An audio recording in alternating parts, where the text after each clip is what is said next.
What's up, everybody? Welcome to the Tungus National Forest of Alaska.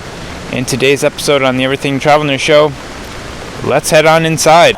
What's up, you guys, and welcome to today's episode here on the Everything Travel Nurse Show. I'm your host, Travel Nurse Gary, and today's episode, we're going to make a travel nurse contract. And I want to make a travel nurse contract, and I want to go over and explain everything so that the brand new nurse, the more experienced travel nurse, or maybe even like a nurse manager or a nurse recruiter can learn something from this contract as well. So I've actually signed 20 different contracts, and today we're going to put all that knowledge to good use. But wait. No, we can't just write a travel nurse contract, right? That's too easy. We have to put in parameters. Parameter number one, we're actually going to make sure that this is a profitable contract. Parameter number two, we're actually going to find housing for this in addition to writing this contract. Parameter number three, actually go and search online and find like a travel nurse contract out there already and use that as the blueprint for this contract that I'm going to write. Parameter number four, I'm actually going to go somewhere I've never been. So we're going to go to a state I've never practiced in as a nurse, and we're going to use a company that I've never used before. So that's what's coming up on today's video. Stick around, and if you like today's episode and you find it to be entertaining, hit that thumbs up. We truly do appreciate it. It helps out the YouTube algorithm, and it lets other travelers know that this is valuable content. In addition to giving the thumbs up, if you could subscribe, it really also helps out. If you want to see more videos in the future, I've got a whole bunch of ideas that I'm going to be cranking out over the next couple of years. It's just there's not enough time to do it all this year. That's all coming up next here on the Everything Travel Nurse Show.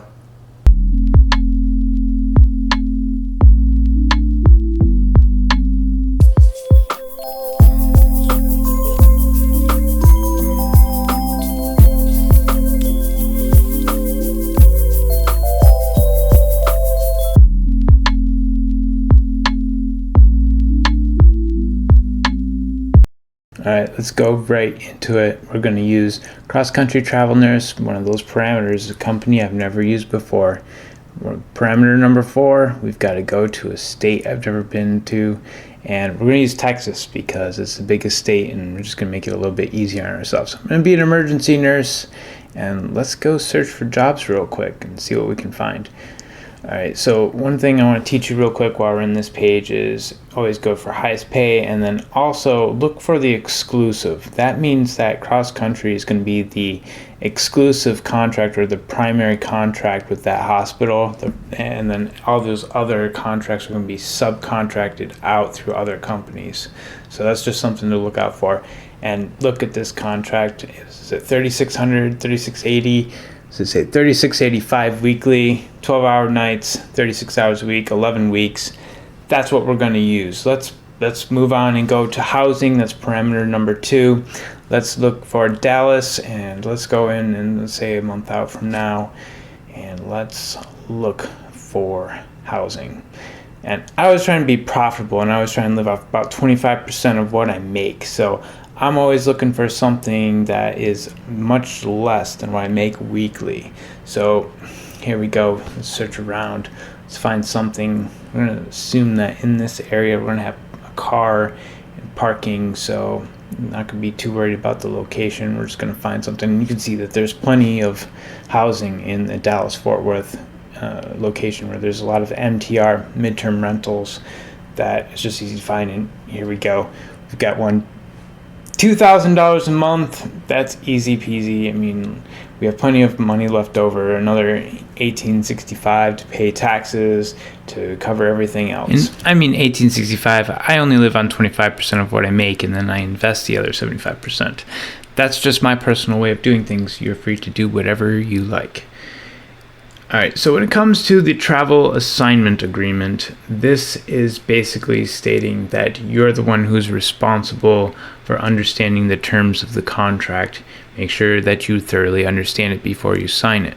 You can call up your recruiter. They're going to be an excellent resource for you. Make sure you call them if you don't understand everything in the contract.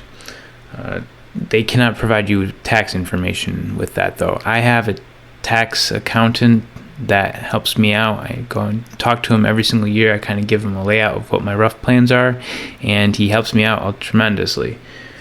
So assignment details, this is going to be everything that we're going to talk about today. The hospital, St. Josephina's Medical Center and Mary Jo's Hospital, South Dallas. See how it clearly states that there's multiple hospitals. They should have in the contract the names of the hospitals that you can be floated to. And here we go to dates of contract. And we already seen it's 11 weeks. This is where the time off is also going to be presented. So if you request like the 1st of January off, that's where it's going to be written. Make sure that you have all those days off that you want prior to start applying for contracts. Float policy. So this is one of the things that we need to understand is first to float. That's pretty vague. Every single time they need somebody to float, you're going to be floated somewhere else. I'm an ICU nurse and I currently get floated to med-surg, long-term care, the ICU, that's my home unit, and then down to the emergency. So you can be floated just about anywhere, and unless it says specifically in your contract, will not float to multiple units like it does right there. And let's say that you just want to be an emergency nurse and you have that written down and you put department emergency. We have 2 different emergency rooms that you can be floated to in this contract. All right, so the shift details, 12-hour shifts only. And that's make sure that you understand that if you have a contract and it says 8s and 12s, they can schedule you for 8s and 12s. And they can also have like rotating shifts, which is going to be days to nights, nights to days.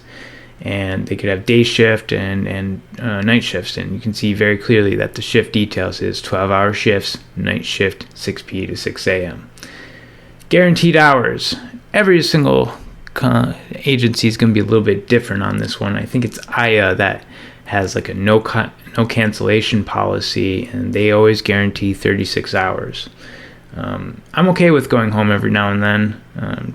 So I'm not so worried about it. And we can look at this contract. We'll have it written. So 36 hours guaranteed, but the hospital can cancel 5 shifts per contract. And we'll change that to 1 because that's a little bit more realistic. And we'll just have them written down because we have bills to pay actually. So let's just put down 1 shift per contract. They're allowed to cancel us. Pay hours or let's pay. I'm pretty sure that all the agencies pay direct deposit weekly. I've never heard of anybody paying outside like every other week. So pay will be dispersed weekly, portraited based off hours worked. So portraited portrait. It's a picture of how much you work. So if you're being paid portraited based off your hours work and you're a brand new nurse and you call in for an entire week, the picture is that you didn't work. Your paycheck picture is gonna be 0. So portraited based off hours work is very important to understand in your contract. Weekly pay, $3,685 weekly, and this is important to understand that the stipends, the housing will be paid at $1,500 weekly if you qualify. Make sure that you understand the terms of what qualifying for the stipend mean. I can't give you tax advice though, so I can't go over a whole lot of that. You need to make sure that you understand that by yourself.